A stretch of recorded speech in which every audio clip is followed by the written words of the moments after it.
My son didn't just sell a house. He sold 20 years of my sweat and the mark of my hands for $2,100,000. He sold my house and smirked like he'd buried me with the deed. I said nothing, only whispered, "The countdown has begun." He laughed, thinking it was nothing but an old man's threat, but that house was ticking like a clock. And when the new buyers walked inside, time finally ran out. By the time my son understood, the police were already at the door. If you want to see how this plays out, please hit the like button and consider subscribing. Sterling had always been precise in his cruelty, the way a surgeon is precise with a scalpel. As a real estate lawyer, he knew exactly which documents to forge, which signatures to practice, which dates to backdate. The kitchen still smelled of coffee I'd made at 5:30 that morning, back when I still believed I owned this house. The linoleum beneath my feet had yellowed over 40 years, each stain a memory I'd mopped around rather than removed. Sterling poured himself coffee from my pot, using my favorite mug, the one with the chip on the handle from when he'd thrown it during an argument about money 15 years ago. The chip had drawn blood once, a small cut on my thumb that left a scar so faint only I knew it existed. Some things leave marks that never quite heal, and Sterling had always been good at creating them without understanding what they meant. The buyer would arrive at noon, he informed me, checking his phone with the efficiency of someone orchestrating a hostile takeover. Her name was Beatrice, a 60-year-old widow with money from her late husband's pharmaceutical empire. Sterling had researched her thoroughly, found her weak points and pressure points, the way he researched all his marks, though he'd never call them that. He'd shown me her photo once, weeks ago, when he was still pretending to ask my opinion about selling. She had striking features, the kind of face that seemed familiar, though I couldn't place why. Like seeing a stranger in a dream, and knowing you've met them somewhere important. Sterling had similar features, which I'd always found strange since neither his mother nor I had those sharp cheekbones. That particular curve of jaw, genetics plays funny games sometimes, or so I'd told myself for decades whenever someone mentioned he didn't look like me. "You should pack," Sterling said, not looking up from his phone, his thumb scrolling through messages with mechanical precision. His voice carried that practiced neutrality he used in negotiations, neither warm nor cold, just efficient as a blade. The retirement community he'd chosen was 40 miles away, far enough that visiting would require planning, close enough that he could claim filial duty to anyone who asked. I wondered when he'd started seeing me as another transaction to complete, another obstacle to profitable development. Maybe it had always been that way, and I'd simply been too hopeful to notice the calculations behind his childhood hugs. The kitchen tiles beneath my feet were the same ones I'd laid myself in 1995, each one perfectly aligned because I'd believed in doing things right, in foundations that would last.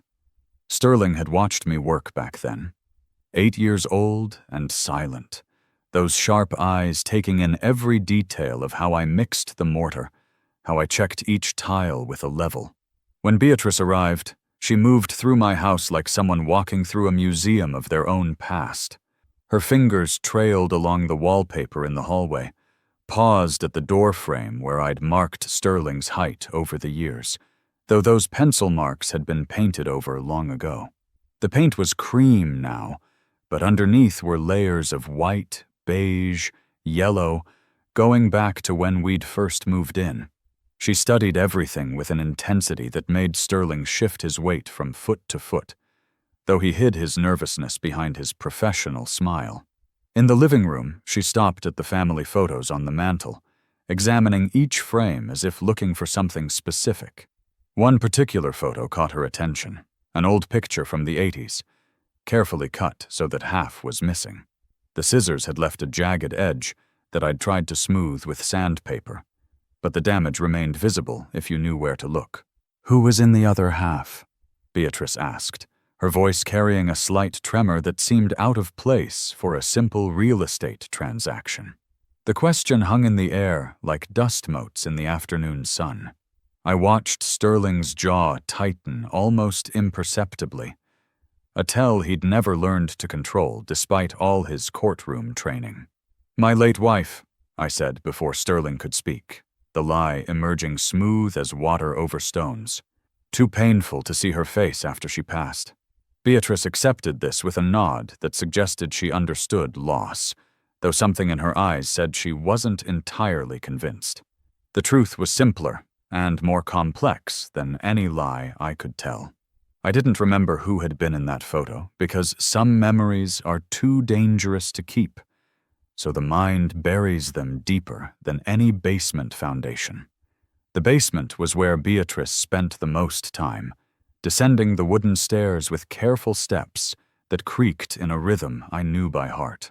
Sterling grew impatient, checking his watch every few minutes, making small sounds of frustration that he thought were subtle, but echoed in the concrete space.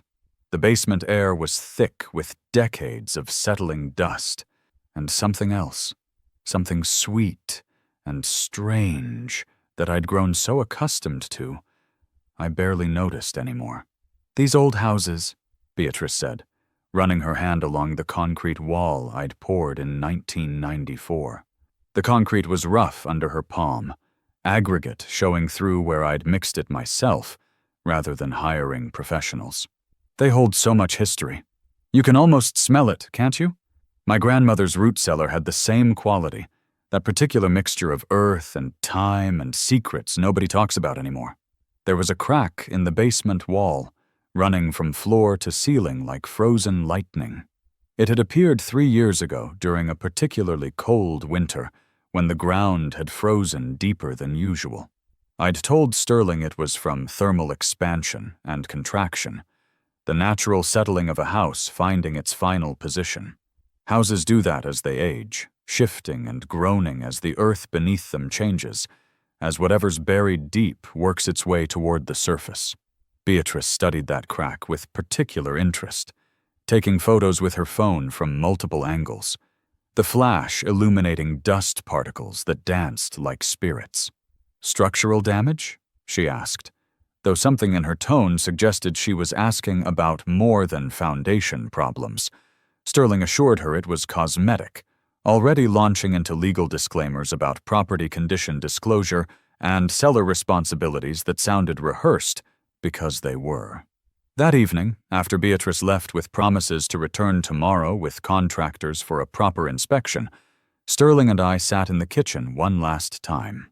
The overhead light flickered occasionally, a problem with the wiring I'd never bothered to fix because the irregular rhythm felt honest, like the house's heartbeat skipping when it remembered things best forgotten. He'd ordered Chinese takeout from the place downtown that still used the white paper boxes, the ones that leaked grease into perfect circles on the kitchen table. It was my favorite restaurant even though the food had declined over the years, the original owners replaced by their children who didn't understand that some recipes shouldn't be modernized. We ate in silence for a while. The only sounds the click of chopsticks against ceramic and the rain that had returned with evening, tapping against the windows like fingers asking to be let in. The lo mein was too salty, the spring rolls soggy from their journey through the rain, but we both pretended not to notice. The silence between us wasn't comfortable. It was the kind that builds pressure like steam in a pot, waiting for someone to lift the lid before everything boils over. Finally, Sterling spoke, his voice taking on that reasonable tone that always preceded something unreasonable, the same voice he'd used as a teenager to explain why he needed the car, or why his grades had slipped. "It's for your own good, Dad. This house is too much for you. You can see that, can't you? The stairs alone are becoming dangerous." The words hung between us like the smell of soy sauce and regret, mixing with the must from the basement that always grew stronger when it rained. I wondered if he actually believed them, or if repetition had made them true in his mind, the way saying a prayer enough times can feel like faith, even when belief has long since departed. "The house knows things," I said, watching Sterling's face carefully, the way I'd watched him as a child when he'd lie about breaking something. That telltale twitch at the corner of his left eye that appeared whenever truth became negotiable.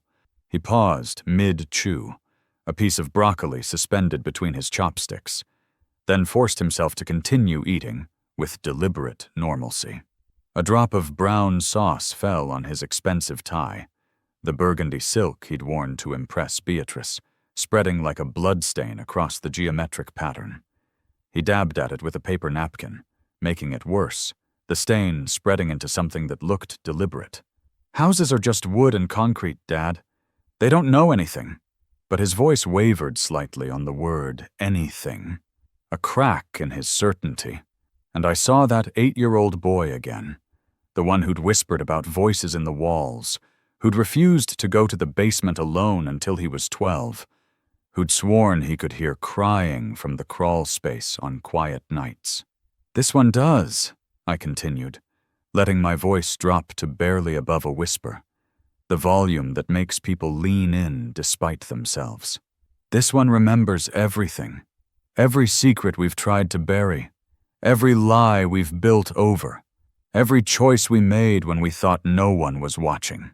Sterling set down his chopsticks with deliberate control, the kind of control that costs effort, that leaves marks on your palms from clenched fists.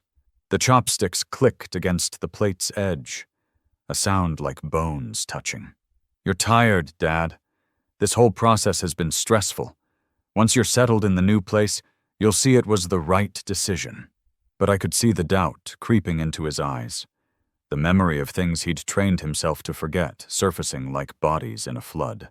Later, alone in my bedroom while rain drummed against the roof in a rhythm that sounded like Morse code spelling out warnings, I pulled out the small metal box I'd hidden beneath loose floorboards for 30 years.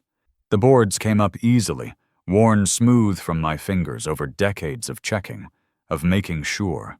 The wood around the box had darkened from contact with the metal, forming a perfect outline like a crime scene, the ghost of a secret that had weight and substance. Inside were things Sterling had never seen and wouldn't understand if he did. Artifacts from a story that predated his birth, but shaped everything that came after. A lock of blonde hair tied with a faded blue ribbon that had once been bright as summer sky, soft as corn silk between my fingers, even after all these years. The hair belonged to someone who'd lived in this house before it was ours, someone whose leaving had made our arrival possible. Though the real estate agent had called it a motivated seller situation without explaining the motivation. A wedding ring lay beneath the hair, gold worn thin in places from constant wearing, though it had never belonged to Sterling's mother. The inscription inside was worn, but still readable if you knew what you were looking for, if you understood that Forever M meant something different than anyone assumed. I'd found it in the wall during renovations, sealed behind plaster like a pharaoh's treasure, and keeping it had felt like preserving evidence, though of what crime I could never quite articulate. A hospital bracelet yellowed with age bore a name that had been carefully scratched out with a nail file over the course of many nights, the plastic worn down to illegibility. But I remembered the name, remembered the date printed there, remembered the weight of decisions made in fluorescent-lit corridors while Sterling slept in his crib at home, innocent of the negotiations that would determine what kind of life he'd have. And beneath it all, an envelope I'd never opened, though I knew what it contained because I'd been there when it was sealed, my hands steady, while others shook. The paper had aged to the color of old bones, brittle at the edges where my fingers had worried about it over the years. The seal remained intact, a promise or a threat depending on your perspective, waiting for the right moment, or the wrong one, to reveal what had been written in a careful hand, while sirens wailed in the distance. The last thing I did before sleep was set an old kitchen timer, the mechanical kind that ticks like a heartbeat or a bomb, depending on what you're waiting for. 72 hours. That's how long secrets can stay buried once the digging starts, How long before the smell becomes undeniable, before the cracks widen enough to reveal what's behind them, before the foundation settles in ways that make doors stick and windows refuse to close properly. Sterling thought he'd sold a house, a simple real estate transaction with clean papers and clear titles. But he'd really started an excavation that would unearth more than either of us was prepared to face. The contractors Beatrice would bring tomorrow would find things in the walls, inconsistencies in the foundation, spaces that didn't match the original blueprints. They always did, when they looked closely enough. And in this family, in this house built on desperate choices made in darkness when morning seemed impossible, every excavation leads to bones. Some literal, buried in the crawl space with quicklime and prayers, some metaphorical, residing in safety deposit boxes and sealed envelopes. All of them sharp enough to cut through 40 years of carefully maintained silence, to slice through the stories we'd told ourselves until they became more real than truth. The timer ticked on through the night, counting down to something inevitable, while the house groaned and settled around its secrets, protecting them for just a little while longer. Sterling called at 3 a.m, his voice rough like sandpaper against wood. Outside my window, streetlights cast orange pools on wet pavement from earlier rain. "I had that dream again," he said, and I could hear his wife murmuring in the background, the rustle of expensive sheets, a door closing softly. This was the 5th time this month he'd called about the dreams, though he'd never admit to keeping count. The digital clock beside my bed glowed red in the darkness, each number a small accusation.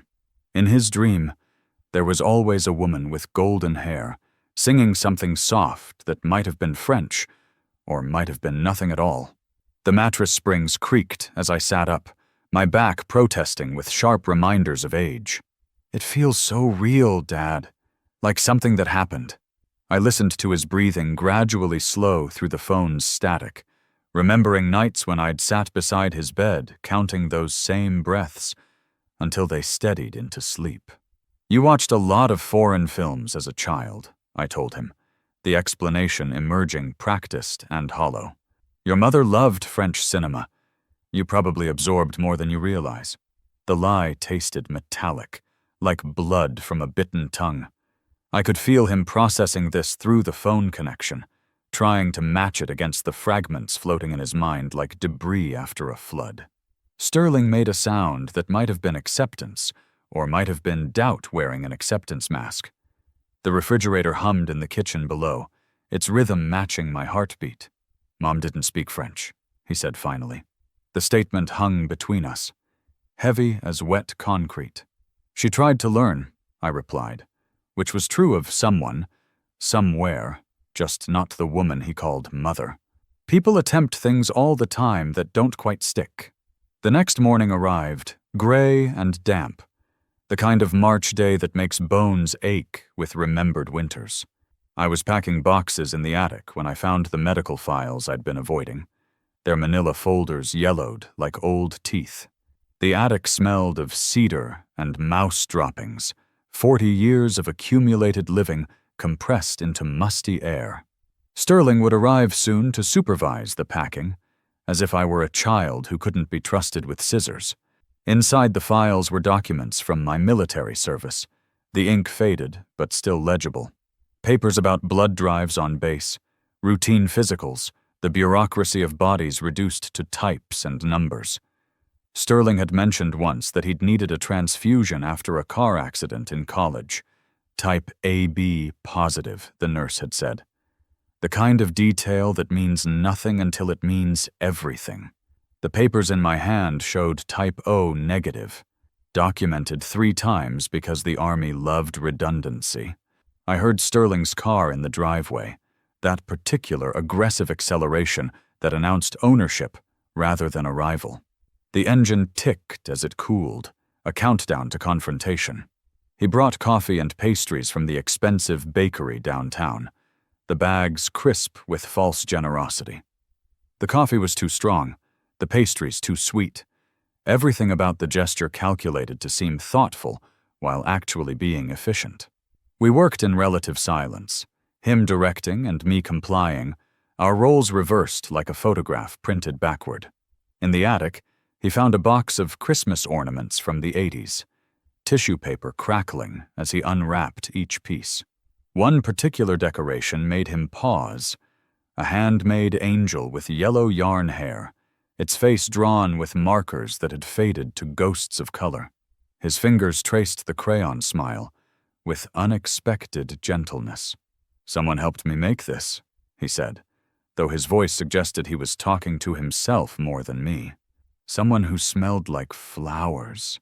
Sweet flowers." Beatrice returned that afternoon with 2 men in work clothes, their van unmarked, but their equipment professional. They carried devices I didn't recognize, screens and sensors that looked borrowed from a medical drama. The basement stairs groaned under their weight as they descended, each step a small betrayal of the house's secrets. Sterling watched them work, his jaw clenched so tight I could hear his teeth grinding. The lead worker ran something along the wall that beeped intermittently, like a heart monitor for concrete. "Interesting," he said, which in my experience is never good news.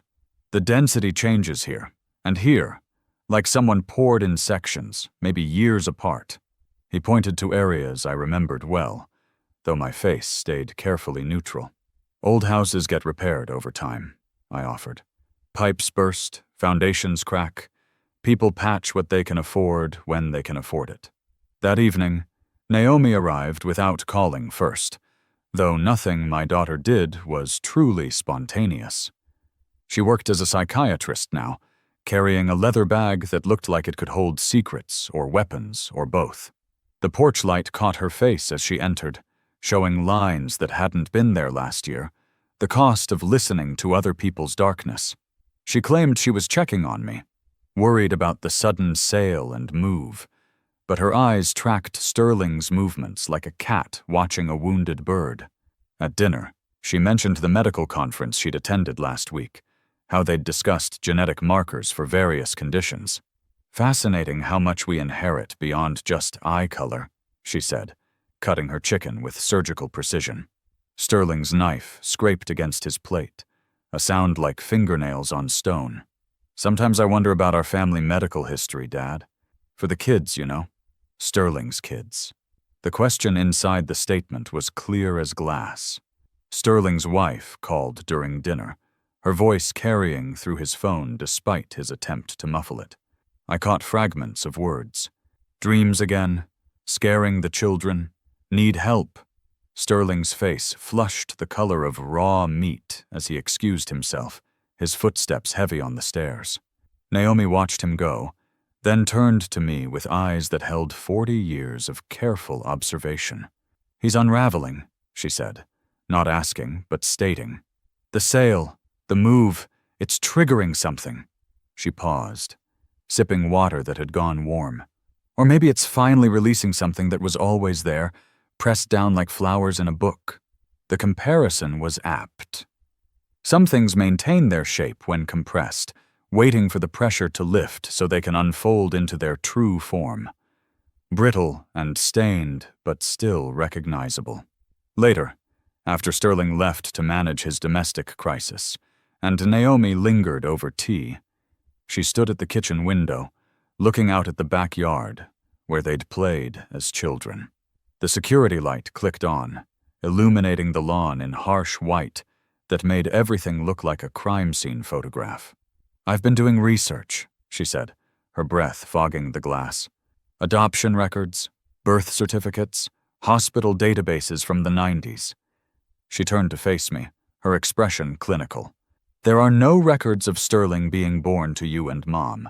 No birth certificate, no hospital records, nothing before 1994. The truth sat between us like a third person at the table. "Records get lost," I said, knowing how weak it sounded. "Fires, floods, administrative errors." She smiled without humor. "All of them? Every single one? That's not error, Dad. That's erased." In my bedroom that night, The metal box felt heavier than its contents should allow. Inside, the hospital bracelet caught the lamplight, the scratched-out letters still forming a name, if you knew how to look. The ghost of someone who'd sung lullabies in French and bled out on concrete while her 5-year-old son watched. The timer on my dresser continued its relentless countdown. 53 hours now. Soon the contractors would return with larger equipment, more invasive tools. They would open the wall like a surgeon opening a chest, and what they found inside would stop hearts just as surely. I thought about calling Sterling, warning him to leave town, to take his family and run from the truth that was climbing toward daylight. But running from truth is like running from your shadow. It only works until the sun comes up. Sterling texted me at midnight, unusual for him unless anxiety was eating through his careful control. Naomi's asking questions. Why? I stared at the message, its blue light harsh in the darkness. My thumbs moved slowly over the keyboard, typing and deleting, typing and deleting. Finally, I wrote, "Your sister worries. It's what family does." Not a lie exactly, but not the truth either. Just another stone in the wall between what was and what we'd pretended. He responded with a single word, family. No punctuation, no emoji, just the word hanging there like a question he wasn't ready to ask. Tomorrow, the wall would start coming down, and with it would come answers to questions he'd never thought to form. The countdown continued, mechanical and merciless, toward a revelation that would redefine every word we'd ever used to describe ourselves. The contractors arrived at 7 sharp, with the mechanical precision of people billing by the hour. Morning fog clung to the ground like guilt, refusing to lift despite the weak sun. Their equipment filled the basement, chrome and plastic instruments that clicked and hummed against old concrete. Sterling stood watching them work, his phone forgotten in his hand for once, the screen going dark repeatedly as he stared at the wall. The first exploratory hole they drilled released a puff of old air that made everyone step back. Sweet and strange, like flowers left in water too long, the smell coated the back of my throat. Sterling gagged slightly, covering it with a cough. The younger contractor muttered something about dead animals in walls, common in old houses, he said, though his voice suggested otherwise. Behind the first layer of concrete, their drill hit something unexpected. Not the wood framing they'd anticipated, but more concrete, older, mixed with something that made the drill bit screech. Beatrice arrived wearing practical clothes this time, jeans that looked expensive despite their casualness, boots that had never seen real work. She'd brought someone with her, a thin man who stayed close to her elbow and took notes in a small black book. "My insurance adjuster," she explained when Sterling's eyebrows rose. "For the inspection reports." But the way the man looked at everything, the way his pen moved constantly across paper, suggested documentation of a different sort. The morning light through the basement windows cast long shadows that moved like clock hands as the contractors worked. Dust particles swirled in the beams, tiny galaxies of disturbance. Sterling's jaw worked constantly, grinding teeth that would ache tomorrow. I recognized the habit from his childhood, when tests loomed or report cards arrived. "There's definitely something behind here," the lead contractor announced around noon, sweat darkening his shirt despite the basement's coolness. His equipment showed anomalies in the wall's composition, variations that suggested not repairs but deliberate construction. Someone built a second wall inside the first. That's unusual, expensive, purposeful. The last word hung in the dusty air like an accusation. Sterling moved closer to examine the readout screen, squinting at lines and colors that meant nothing to him, but everything to me. I remembered mixing that inner layer of concrete, adding too much aggregate in my haste, working through the night while 5-year-old Sterling slept upstairs, sedated by a doctor who owed me favors. The concrete had been thick as guilt, heavy as consequence, setting faster than I'd anticipated. Naomi called Sterling while the contractors took their lunch break, their voices carrying up through the floor registers. I heard his side of the conversation, clipped responses that grew shorter with each exchange. No, I don't know my blood type. No, I've never needed to know. Why does it matter? His footsteps paced above me, a trapped animal's rhythm. After he hung up, silence settled over the house like dust. Then his footsteps on the stairs, each one deliberate and heavy. He found me in the kitchen, his face flushed from more than exertion. She wants me to take a blood test, says it's for the kids, for their medical records. But that's not it, is it? The question required no answer. We both knew Naomi never did anything for simple reasons. The afternoon brought discoveries that made my chest tighten with each revelation. As the contractors carefully removed sections of the newer concrete, they found things embedded in the older wall. Fabric first, preserved by some accident of chemistry and moisture. A piece of red material that might have been from a dress or a coat. The color still vivid as a fresh wound. Sterling reached out before anyone could stop him, his fingers brushing the fabric with the reverence of someone touching a relic. His whole body went rigid, eyes unfocusing as if seeing through time. "Red dress," he whispered, the words pulled from some deep place. She wore a red dress. She fell down. There was so much red. The contractor suggested old insulation, common in houses from that era, but Sterling wasn't listening. He was 5 years old again, watching someone in red tumble down stairs that no longer existed, or had been covered, or had been something else entirely. Beatrice pulled me aside while Sterling stood transfixed by the fabric. Her voice was low, urgent, carrying the weight of long-held suspicions. "I've been researching property records. In 1994, someone named Charles lived in this neighborhood. He disappeared along with his wife and young son. The same month you renovated this basement." Her eyes searched my face for tells I'd spent 40 years perfecting how to hide.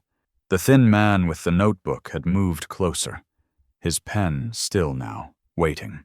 "This town has had its share of tragedies," I said, keeping my voice level as poured concrete. "People leave. People disappear. People start over. It's the American way." She nodded slowly, but her expression said she was assembling pieces of a puzzle I'd hoped would stay scattered. That evening, Sterling confronted me in my study, holding the piece of red fabric in a clear plastic bag like evidence, which in a way it was. The desk lamp cast harsh shadows across his face, aging him into a stranger. "Naomi says the blood types don't match. Says it's impossible for you to be my father." His voice was controlled, but I could see the effort it cost him, tendons standing out in his neck like bridge cables under strain. "Does it matter?" I asked, setting down the papers I'd been pretending to sort. "I raised you, taught you everything. Isn't that what fathers do?" He slammed his hand on the desk, making 40 years of accumulated objects jump. Papers scattered like startled birds. "Don't deflect, not now. Who am I?" The question echoed in the small room, bouncing off walls that had heard similar questions asked in different ways over the years. The timer read 37 hours when I finally went to bed, its ticking louder in the darkness. Outside, wind pushed through trees that had grown tall since 1994, their branches scraping the roof like fingernails on wood. I lay thinking about the woman whose name I'd scratched from the bracelet, letter by letter over many nights, erasing her identity while preserving the artifact. She'd stood in my doorway that March night, holding Sterling's hand, both of them painted with blood that looked black in the porch light. Internal injuries, obvious even from across the room. Maybe an hour left, probably less, but conscious enough to beg, to plead, to make me promise things that would haunt every sunrise since.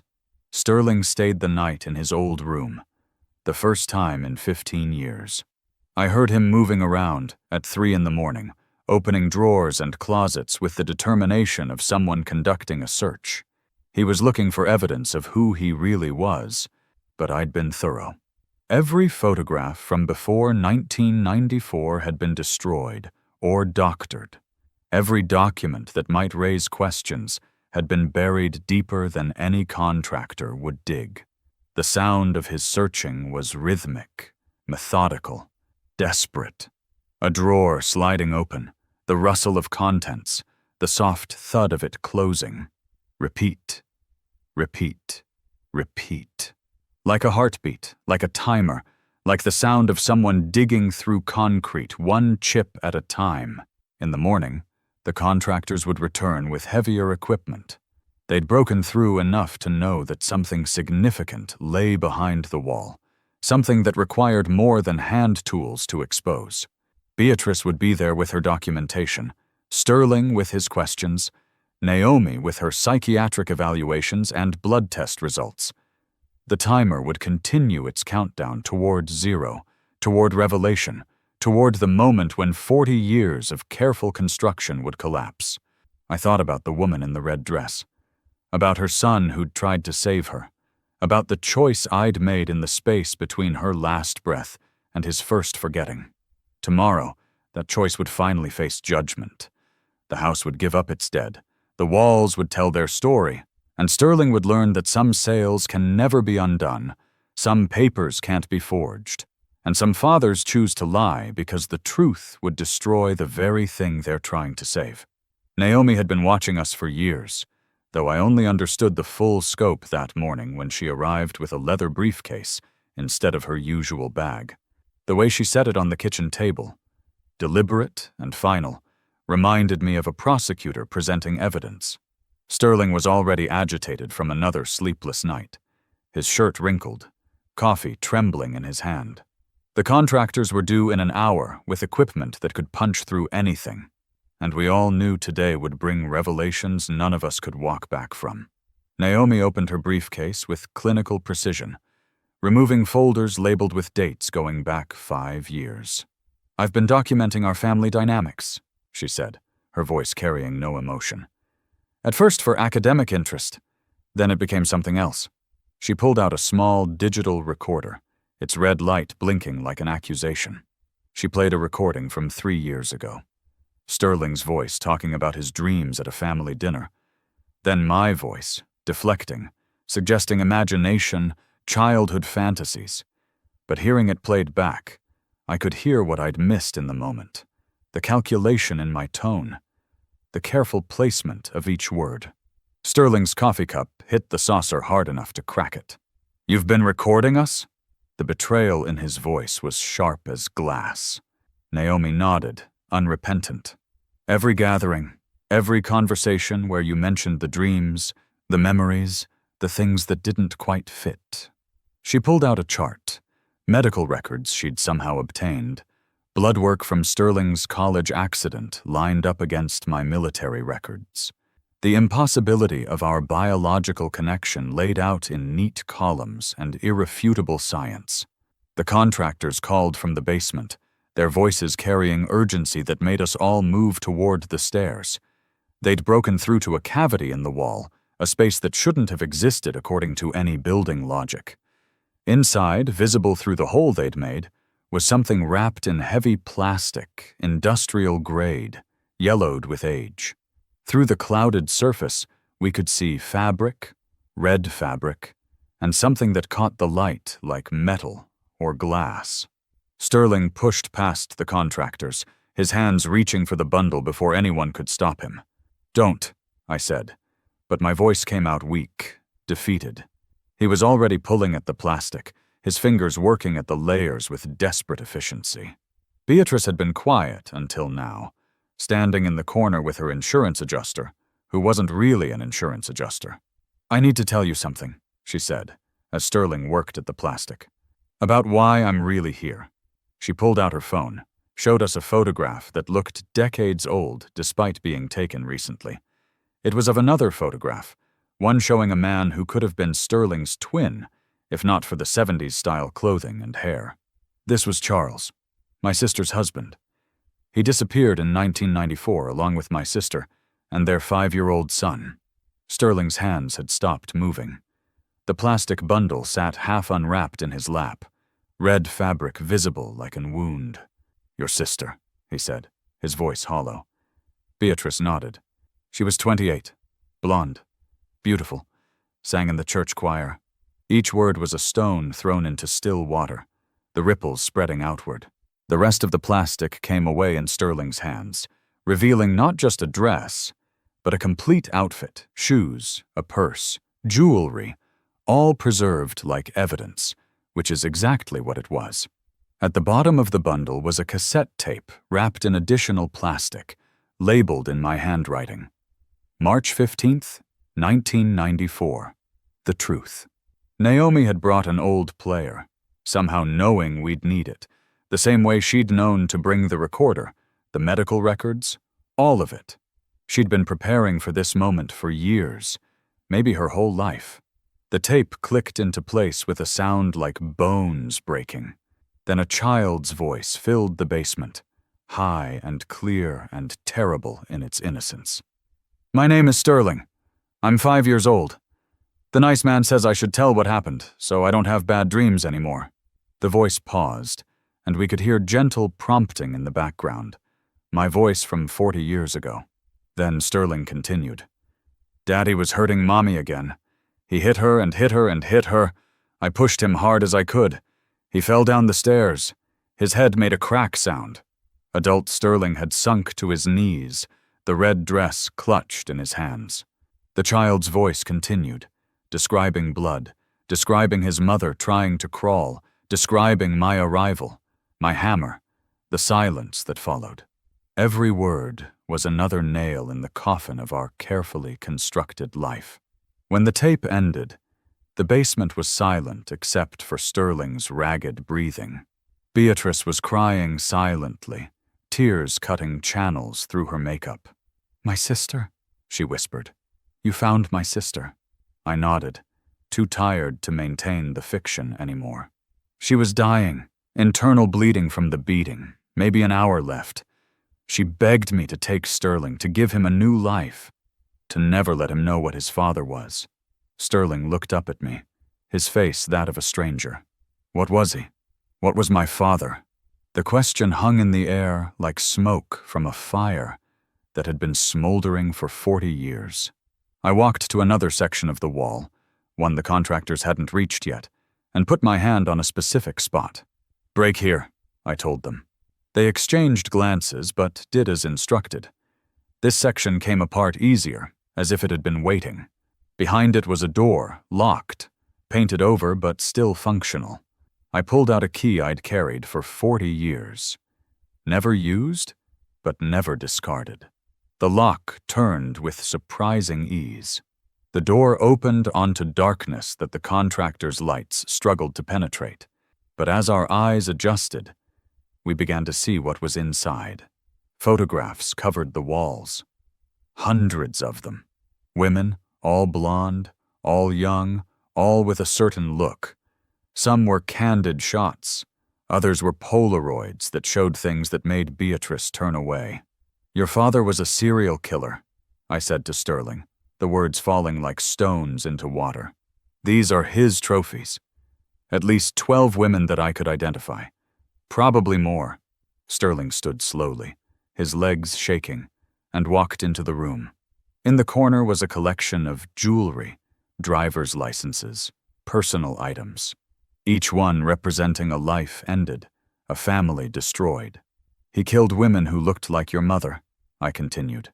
"Over and over, he killed her symbolically before he tried to kill her literally." Sterling picked up one of the licenses, the woman's face smiling up at him, frozen in time. "And you knew," he said, not a question. "You knew, and you took me anyway." The timer in my pocket showed 12 hours remaining, though what it was counting toward seemed less important now that the truth was spilling out like blood from an opened vein. Naomi had pulled out her phone, was already calling someone, probably the authorities. Beatrice stood in the doorway of the trophy room, her face pale but determined. "We need to contact the families," she said. They deserve to know. Sterling hadn't moved from the corner, still holding the license, still staring at the face of a woman who'd died because she looked like his mother. The contractors had backed away, their job suddenly beyond simple construction work. And I stood in the center of it all, the keeper of secrets finally relieved of his burden, watching 40 years of careful lies crumble like old concrete. The forensic team arrived within an hour of Naomi's call, their white vans filling the driveway like a funeral procession. They moved through the house with practiced efficiency, photographing everything, bagging evidence, treating my home like the crime scene it had always been. Sterling hadn't moved from the trophy room, standing among his father's collection like a statue made of grief. When the investigators tried to move him, he resisted with the passive weight of someone whose world had ended. They worked around him, documenting each photograph, each trophy, each piece of evidence that Charles had accumulated over his years of killing. The lead investigator was a woman with gray hair and kind eyes who'd seen too much to be shocked by anything. She approached me with the careful respect given to either witnesses or suspects, the distinction not yet clear. "We'll need a full statement," she said. "Everything from that night in 1994. I nodded, suddenly exhausted by the weight of carrying secrets for so long. "There's more," I told her, leading her back to the broken wall. Behind the plastic, deeper in, 2 sets of remains, Charles and his wife, Sterling's biological parents. She radioed for additional teams, specialists in old crime scenes, people who knew how to excavate the past without destroying evidence. They found the bones exactly where I'd placed them, wrapped in plastic, positioned with more care than Charles deserved, but all the respect I could manage for the woman who'd died trying to protect her son. Sterling watched as they photographed the remains, his mother's skeleton still wearing the wedding ring she'd never had a chance to remove. The investigator asked him if he wanted to leave, to wait upstairs, but he shook his head.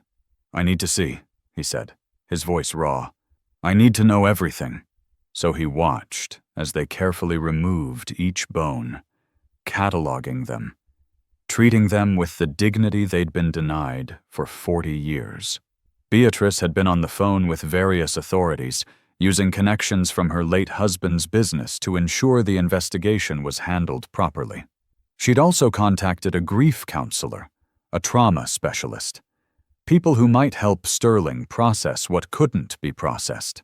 But Sterling wasn't interested in help. He was interested in truth, all of it, no matter how much it hurt. He asked questions the investigators couldn't answer. Why had his father chosen those women? How had no one noticed? How had I managed to hide it all for so long? The only person who could answer was me, and I found myself telling him everything, the words pouring out like water through a broken dam. "Your mother showed up at my door at 11:43 on March 15th, I began, the details still crystal clear after 4 decades. "You were both covered in blood. She was holding her stomach, internal bleeding obvious from the way she moved. You were in shock, kept saying 'Daddy fell down,' over and over." I described finding Charles at the bottom of the basement stairs, skull fractured, but still breathing.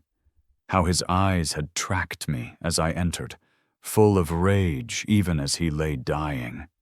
How Sterling's mother had begged me to end it, to protect her son from the truth of what his father was. She knew she was dying. She had minutes, maybe an hour. She used that time to make me promise to take you, to never let you know what Charles had done. Sterling finally spoke, his voice barely above a whisper. "But I killed him. I pushed him." I shook my head. "You were 5 years old trying to save your mother. You pushed a monster who was beating her to death. What happened after? That was my choice." I told him about the hammer, about making sure Charles never hurt anyone again, about the weeks that followed, creating new identities, forging documents, building a life for Sterling that had nothing to do with his father's evil. "I thought I could give you a clean start. I thought nurture could overcome nature." Sterling laughed, a sound like breaking glass. "Did it? Did it overcome anything? Naomi had been documenting everything, her psychiatric training allowing her to see patterns others might miss. "You've been fighting it your whole life," she said to Sterling. "The dreams, the anger, the way you've systematically destroyed every relationship you've ever had. You're not a killer, Sterling. You're a man terrified of becoming one." She pulled out more files, years of observation condensed into psychological profiles. "You chose a wife who looked nothing like your mother. You became a lawyer to impose control. You've spent 40 years running from genes you didn't know you carried." Sterling stared at her. This sister, who wasn't really his sister, who'd been studying him like a lab rat since childhood. The investigator returned with preliminary findings. The bones showed evidence of massive trauma, consistent with the story I'd told. Charles's skull fracture matched with a fall down stairs, followed by blunt force trauma from a hammer. The woman's injuries indicated severe beating, internal damage that would have been fatal without immediate medical intervention. "Given the circumstances," the investigator said carefully, "and the time that's passed, prosecution would be difficult, if not impossible." Sterling made a sound that might have been relief or disappointment. The law had no real answer for what had happened here, no category for mercy killings of serial killers, no statute for 5-year-olds who pushed monsters downstairs. As evening fell, the forensic team prepared to transport the remains. Sterling asked if he could have a moment alone with them, and surprisingly, they agreed. He knelt beside the gurney holding his mother's bones, whispered something I couldn't hear, something that looked like goodbye, or maybe thank you. When he stood, his face was different. Older, but somehow cleaner, as if confession had washed away 40 years of accumulated confusion. "What was her name?" he asked me. "Her real name?" I told him, Margaret Ann, maiden name Sullivan, born in Boston, loved to sing, wanted to be a teacher before she met Charles. Sterling repeated the name like a prayer, giving shape to the ghost that had haunted his dreams. The timer in my pocket had run down to 0 while we talked. Its purpose fulfilled. The countdown had always been about this moment, when the truth would finally surface, when the walls would give up their dead, when Sterling would learn who he really was. But now that it had arrived, I realized the timer had been counting toward something else, too. My own liberation from 40 years of vigilance, watching Sterling for signs of his father's evil, waiting for nature to overcome nurture. As the forensic team packed up their equipment, as Beatrice made arrangements for her sister's proper burial, as Naomi prepared her final psychological assessment, I understood that the countdown had really been toward this moment of release, when I could finally stop being the guardian of terrible secrets and become just an old man who'd tried to save a child from his inheritance. The media found out within 24 hours, because secrets that big can't stay contained once the walls come down. "House of Horrors," the headlines screamed. 40-year cover-up revealed. Sterling's name was everywhere. The son of a serial killer who'd been raised by his parents' killer, living above their bones his entire life. His law firm dissolved overnight, partners scrambling to distance themselves from the scandal. His wife took the children and disappeared, her lawyer serving divorce papers through Naomi because Sterling had become too radioactive to approach directly. Within a week, Sterling had lost everything he'd spent 40 years building, and somehow he seemed relieved by the destruction. The FBI took over the investigation, connecting Charles's trophies to cold cases across 3 states. 12 women were definitively identified, their families notified after decades of not knowing. Each identification brought fresh media attention, grieving relatives on morning shows, old photographs of young women who'd never gotten to grow old. Sterling watched it all from the hotel room he'd rented, unable to look away from the truth of his father's monstrosity. He called me daily, not to talk, but just to sit on the phone in silence, as if the connection itself was enough to keep him tethered to something resembling family. Beatrice arranged Margaret's funeral for a Thursday afternoon, a small service at a cemetery overlooking the ocean. She'd chosen a plot far from where Charles would be buried, the state taking responsibility for his remains, since no one else would claim them. Sterling stood at his mother's graveside, finally able to mourn someone he'd never really known, but had loved in the fragmentary way children love, through sense memory and dreams. Beatrice spoke about her sister, the girl she'd been before Charles, the dreams she'd had, the life she'd deserved. Sterling listened with the attention of someone trying to reconstruct a person from scattered pieces, building a mother from other people's memories. Naomi published her study 2 months later. Names changed, but the essential truth intact. 20 years of observing Sterling, documenting nature versus nurture in the son of a serial killer. The academic community was divided, some calling it groundbreaking, others calling it exploitative. Sterling read it cover to cover, seeing himself through his sister's clinical lens, understanding finally why she'd always kept a certain distance, why her love had always felt like observation.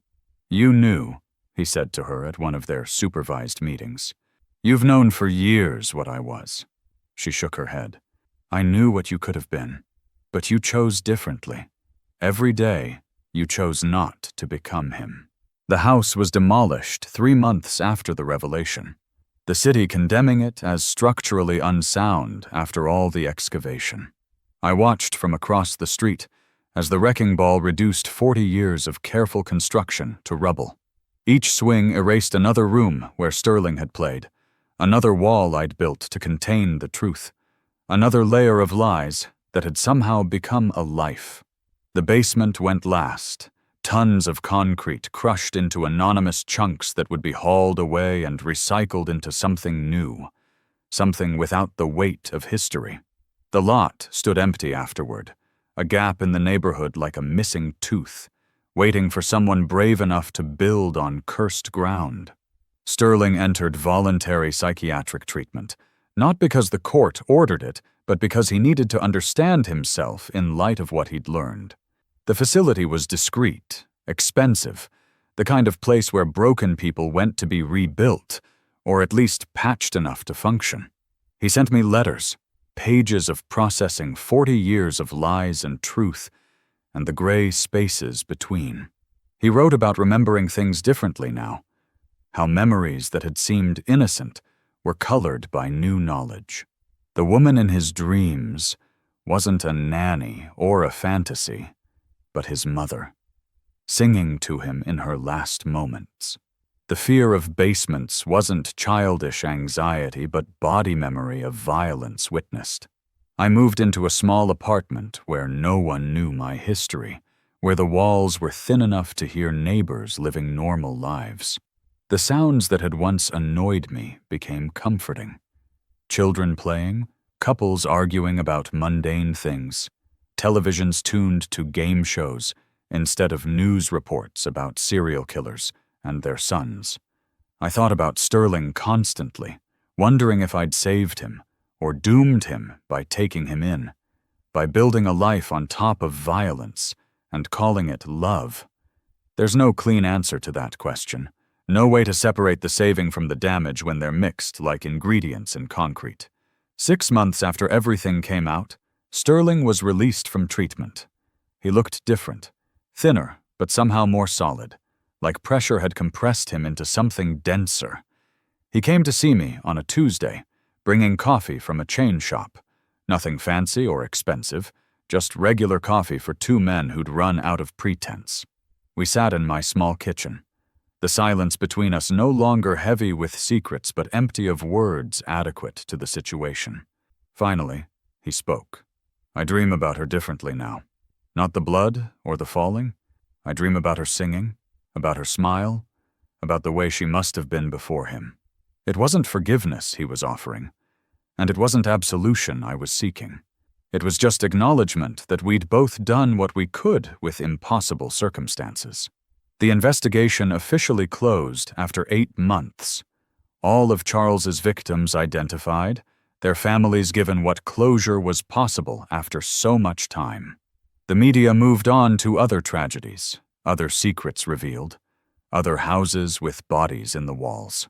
Sterling found work, eventually, not as a lawyer but as a counselor at a center for abuse survivors, using his story to help others understand that trauma can be inherited but doesn't have to be repeated. He never remarried, never saw his children except in supervised visits that grew less frequent as they grew older, and understood more about why Daddy had gone away. I developed cancer a year after the revelation. Pancreatic, aggressive, the kind that doesn't give you time to get your affairs in order because they already are, or they never will be. Sterling visited during the treatments, bringing bad coffee and sitting in uncomfortable hospital chairs, reading me news that wasn't about us, talking about anything except fathers and sons, and the weight of inherited darkness. When the treatments failed, when hospice became the only option, he was there for that too, watching me fade the way I'd watched him grow. Both of us shaped by that night in March, when a 5-year-old pushed a monster down the stairs and set in motion 40 years of consequences. The demolition of the house left a scar on Maple Street that took years to heal. Property developers avoided the lot, its history too fresh, the ground too poisoned by public memory. Grass grew wild where the foundation had been, nature reclaiming what humans had abandoned. Children dared each other to stand on the empty lot at night, swearing they could hear voices in the wind, smell flowers that weren't there. The neighborhood treated it like a grave, which in many ways it was. Sterling lived in a 1-bedroom apartment on the other side of town, far enough from Maple Street that he couldn't accidentally drive by. His days had structure now. Morning group therapy, afternoon shifts at the crisis center, evening walks that never went near neighborhoods with old houses. He'd legally changed his last name, not to hide, but to separate himself from Charles's legacy. The media had found other stories to chase, but occasionally a true crime podcast would reach out, wanting to interview the son of the serial killer who'd been raised by his parents' killer. Sterling never responded. Some stories shouldn't be entertainment. His ex-wife remarried, a normal man with a normal job and no bodies in his family tree. Sterling heard updates through Naomi. The children were doing well, therapy was helping, they understood Daddy was sick but getting better. He sent letters they probably never received, cards on birthdays that might have gone straight to trash.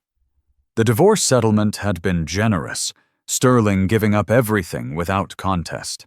Money felt meaningless when weighed against the truth of what his children might have inherited from him, what darkness might be sleeping in their genes. Naomi won awards for her study, academic recognition that came with speaking engagements and book deals.